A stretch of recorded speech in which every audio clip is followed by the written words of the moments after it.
Adelante, Waka.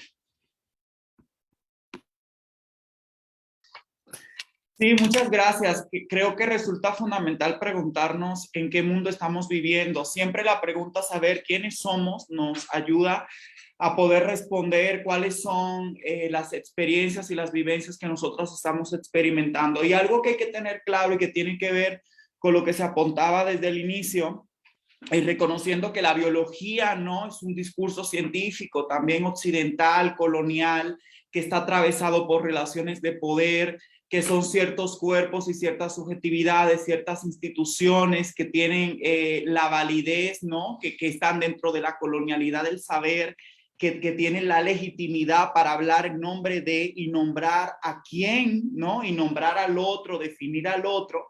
Entonces nosotros siempre debemos de saber como que esos discursos que muchas veces utilizamos como una carta segura para justificar todo, también son discursos y narrativas que están construidas, ¿no? Por relaciones sociales y por ciertas subjetividades que han sido históricamente hegemónicas y privilegiadas, constituidas desde Occidente, que se han colocado en una suprarrelación, ¿no? En un lugar superior en relación a otros saberes y a otras epistemologías y a otros conocimientos que forman parte de estos territorios, ¿no?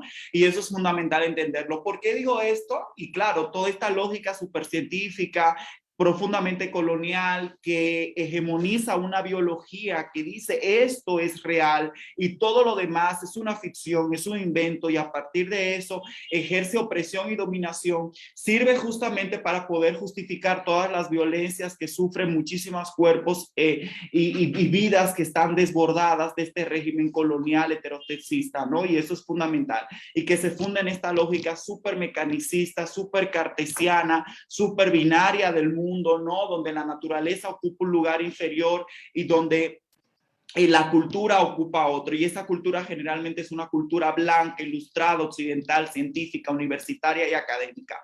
Y esto lo digo justamente porque hay que entender algo, y es que nuestros cuerpos, o sea, nosotras fuimos producidas, ¿no? O sea, todas nosotras fuimos producidas. El negro es una categoría que fue producida, la india fue una categoría que fue producida, la gorda fue una categoría que fue producida, la mujer fue producida, el hombre fue producido, el marica fue producido, el homosexual, el enfermo con VIH, el sidoso fue producido, todas esas categorías, ¿no? Que están desbordadas, que históricamente, ¿no? Experimentan y sufren, encarnan una violencia necro de parte del Estado, donde sus vidas no son importantes, donde este mundo está configurado, pensando en Rita Segado, en una pedagogía de la crueldad, donde prendemos la televisión y vemos el nivel más atroz de violencia, como si nos encontramos en plena guerra, ¿no? Y ya ha sido naturalizada, normalizada, entendida, ya no nos causa ningún espanto, ¿no? Un país donde suceden en promedio 10 feminicidios todos los días,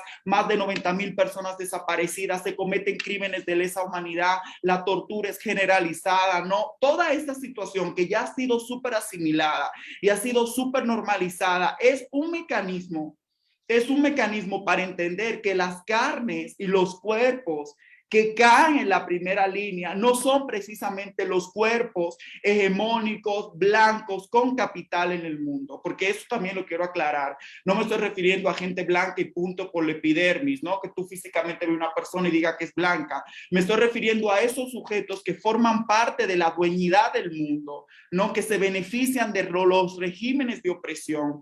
El racismo es un sistema de opresión, ¿no? El heterosexismo es un sistema de opresión, el patriarcado con sus complejidades, entendiéndolo no de una manera universal, es un sistema de opresión justamente porque hay cuerpos que están en la primera línea, ¿no? Que son la materia prima para que se pueda sostener este sistema mundo de muerte, ¿no? O sea, las personas ahorita en la pandemia, y eso yo lo quiero aclarar también, aquí quiero aprovechar para hacer las críticas, ¿no? A este feminismo súper universal, y es que en la pandemia muchas mujeres racializadas, trabajadoras domésticas, ¿no? Y aquí también aclaro, yo no le llamo trabajadoras del hogar tampoco, mi mamá fue trabajadora doméstica toda su vida, yo también la ayudé, ¿no? Yo soy de Sabana Perdida, República Dominicana, el Caribe, ahí tengo una experiencia personal con esto, ¿no? Y pareciera que se quiere romantizar este trabajo, ¿no? Pero lo que quiero decir con esto, que en la pandemia muchísimas mujeres racializadas fueron secuestradas por mujeres blancas en colonias privilegiadas en México. Y eso también, pues ahí deberíamos hablar de sororidad también, ¿no?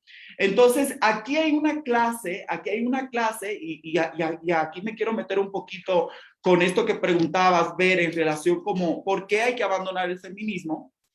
Y es que aquí hay una clase de que el feminismo como tal es una teoría política que responde a una razón eurocentrada.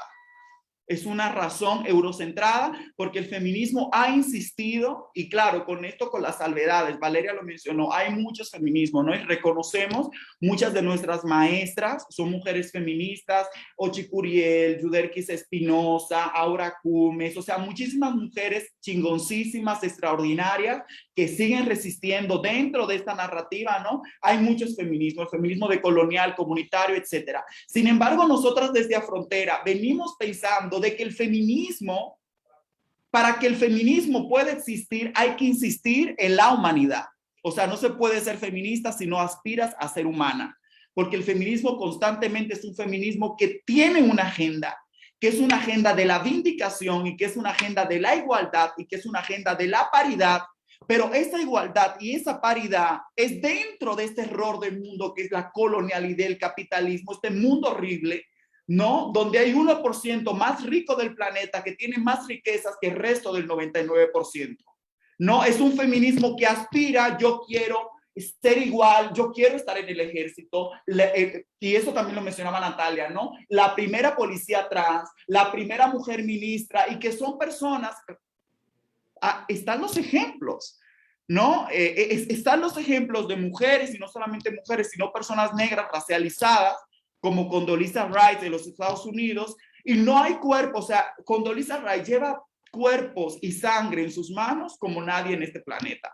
O en la administración de Barack Obama, que fue en el gobierno donde más se deportaron a personas migrantes racializadas, ¿no? Y más se cometieron violaciones contra personas migrantes en ese territorio ocupado. O pensemos también en Kamala ahorita, que le dijo a los centroamericanos, a la gente migrante, no vengan, no vengan, lo vamos a devolver. O no nos vayamos tan lejos, lo que pasó hace una semana o 2 semanas, ¿no? Con nuestros hermanos y hermanas compatriotas haitianos, con los policías fronterizos en la frontera. A donde quiera que veas,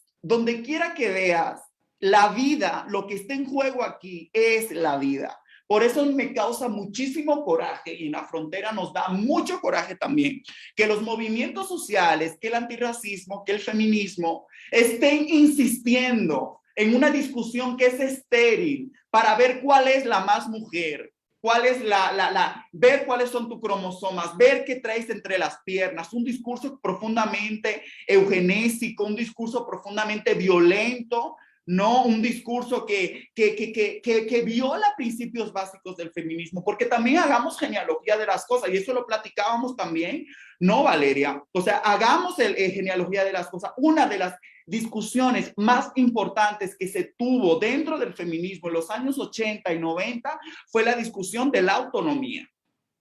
Recuerden ese feminismo, porque este feminismo que está ahorita no es el feminismo que de unas décadas, ¿no? Esa discusión de la autonomía, donde se decía el cuerpo es un territorio y se toma decisiones sobre el cuerpo porque este cuerpo fue construido culturalmente y biología no es destino y derecho al aborto y derecho a la educación y así se fue construyendo una narrativa política de emancipación del cuerpo y de la vida de las personas, ¿no? Pero parece que hoy en día, ¿no? ¿Cómo puede ser posible que facciones feministas, por no decir el feminismo, estén aliadas con el Frente Nacional por la Familia, con Vox, ¿no? Y con grupos de ultraderecha que niegan derechos y existencia a otras personas? Y eso me parece grave. Y aquí yo quiero aprovechar para hacer una aclaración.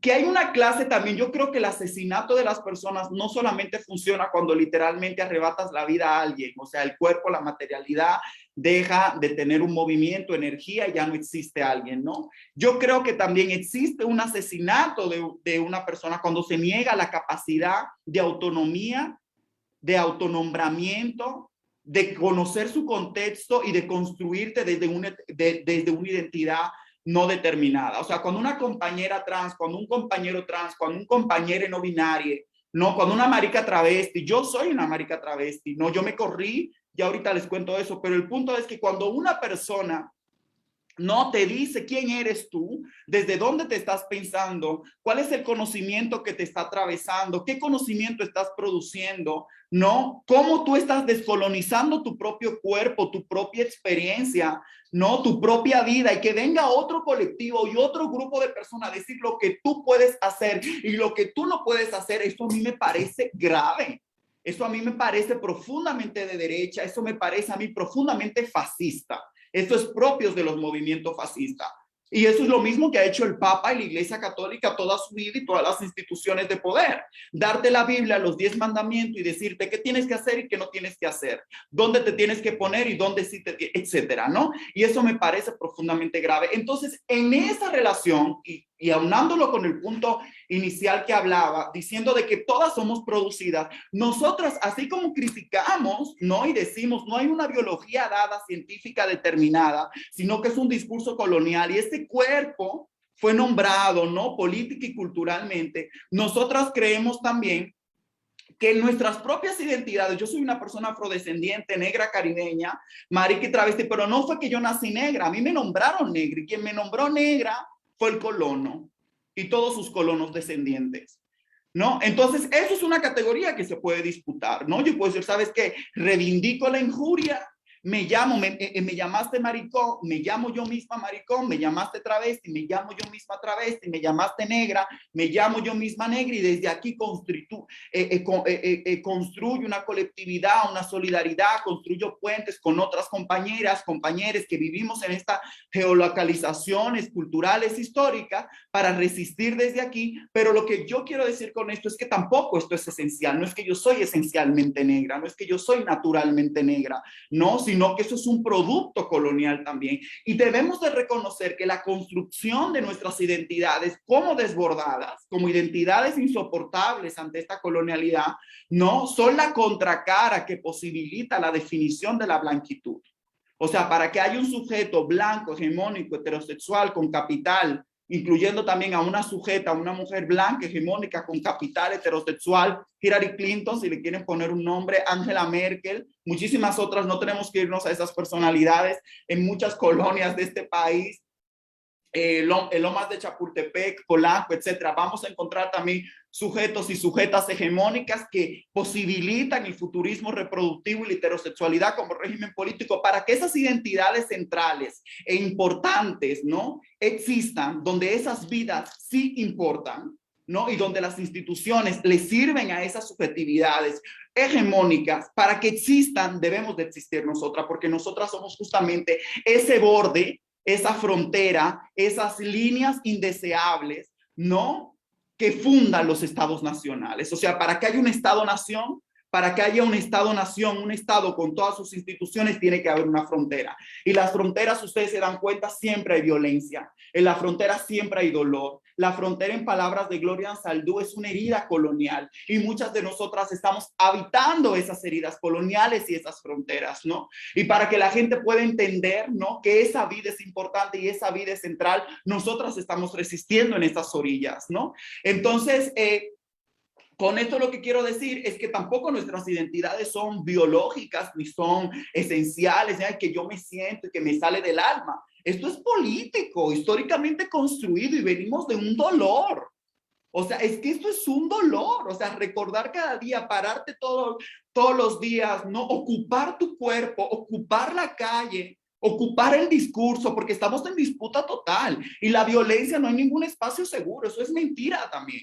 O sea, la violencia está en todos los lados, estamos disputando todos los espacios y todas las, todas las dimensiones de la vida, ¿no? Entonces, en ese sentido, nosotras entendemos también que esto es una cuestión también histórica y cultural y desde ahí nos colocamos, ¿no? Entonces nos corremos de cualquier esencialismo porque algo súper peligroso que nosotros estamos viendo en los movimientos sociales, en el feminismo, en el antirracismo y cualquier otro, es que hay una insistencia en la esencia.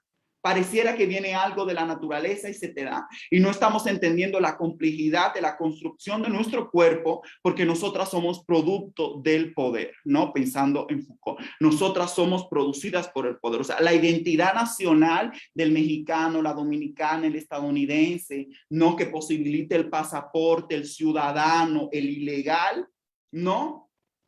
Eso lo produce el Estado y las instituciones. Y las vidas en estos rubros y en estas coordenadas es fundamental entenderlas y para entender en el mundo que estamos viviendo, porque dicho sea de paso, las maquilas donde mueren las personas, recordemos Ciudad Juárez, por ejemplo, y que el mundo está lleno de maquila. Acuérdense que ahorita en este mundo de la globalización y la mundialización hay una política de deslocalización donde las empresas ya no están en el norte global, sino que producen en China, en la India, en República Dominicana, en la frontera de México, en Chiapas, etcétera, y se vende en el norte global, ¿no? Las vidas que trabajan en la producción en masa y en línea son vidas muy importantes, racializadas, maricas, travestis, trans, muy importante, las vidas que mueren, no feminizadas y de muchas mujeres, y no de la mujer, entendiendo esto en categoría universal, de mujeres empobrecidas que están en el territorio luchando contra mineras, ¿no? Siempre hay algo que también pienso, ¿no? Con este discurso, a mí me parece que este discurso de la sororidad es terrible. Personalmente creo que es colonialismo discursivo también, porque muchas veces dice, si hay tanta sororidad, ¿por qué no se articulan en el norte global, ¿no? Contra esas empresas canadienses como la Barrick Gold, que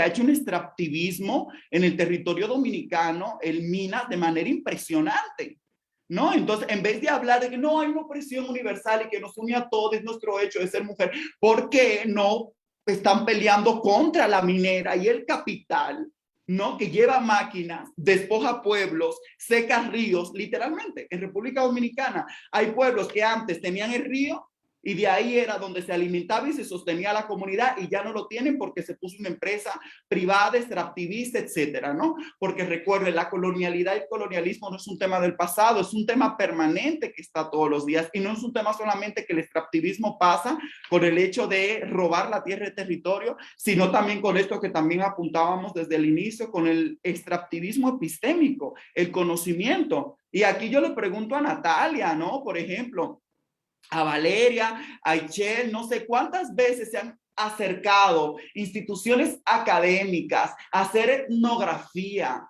a sacar testimonios para producir teoría desde una subjetividad superior, donde la puta, la negra, ¿no? La travesti, la pobre, se convierte en un objeto y el investigador, la investigadora, muchas feministas, ¿no?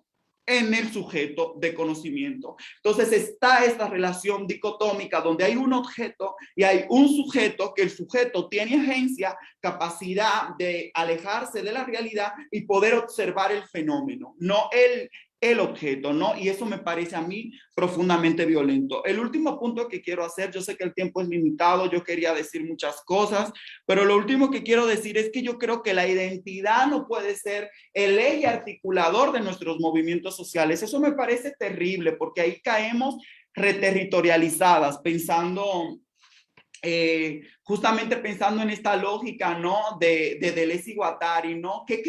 ¿Qué significa eso? Que muchas veces cuando nosotros utilizamos, que aquí quiero hacer yo una aclaración muy puntual, yo sí sé que hay experiencias comunes y creo que hay que rescatar lo común. Lo común es lo que posibilita la comunidad. Recordemos que estamos en un mundo neoliberal, capitalista, donde la lógica de la organización es el individualismo y el individualismo se opone a lo colectivo. Entonces lo individual es lo que posibilita el capitalismo como tal. Es eso, a ver, si tú quieres ser rico, tú puedes ser rico, tú échale ganas, tú trabajas, hay libre albedrío, tú funda tu empresa, etcétera. Y eso es profundamente terrible. No hay que regresar a lo colectivo, a lo comunitario, contrario a la solidaridad, a la construcción de puentes, ¿no?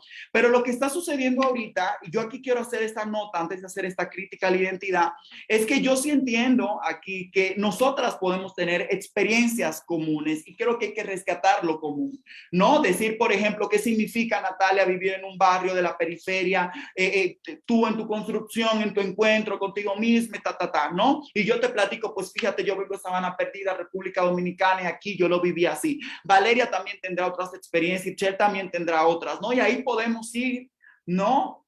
Construyendo, tejiendo historias, no ante un orden que es estructural y mucho mayor a nosotros, que tiene que ver con la colonialidad, con la modernidad, no con el capitalismo, y entender cómo nuestras vidas, sin ser iguales, no están atravesadas por sistemas de opresión que tienen que ver con el racismo, que tienen que ver con el patriarcado, con el heterosexismo, no con estas narrativas TERF, súper eugenésicas, etcétera, ¿no? Entonces, eso lo podemos construir. Y yo creo que eso es lo que nosotras desde el colectivo Frontera hacemos también. O sea, todas somos distintas, unas de Colombia, yo de República Dominicana, de México, y desde nuestras diferencias, no estoy hablando del feminismo, la diferencia ni nada por el estilo, pero viendo esas diferencias construimos algo común, ¿no?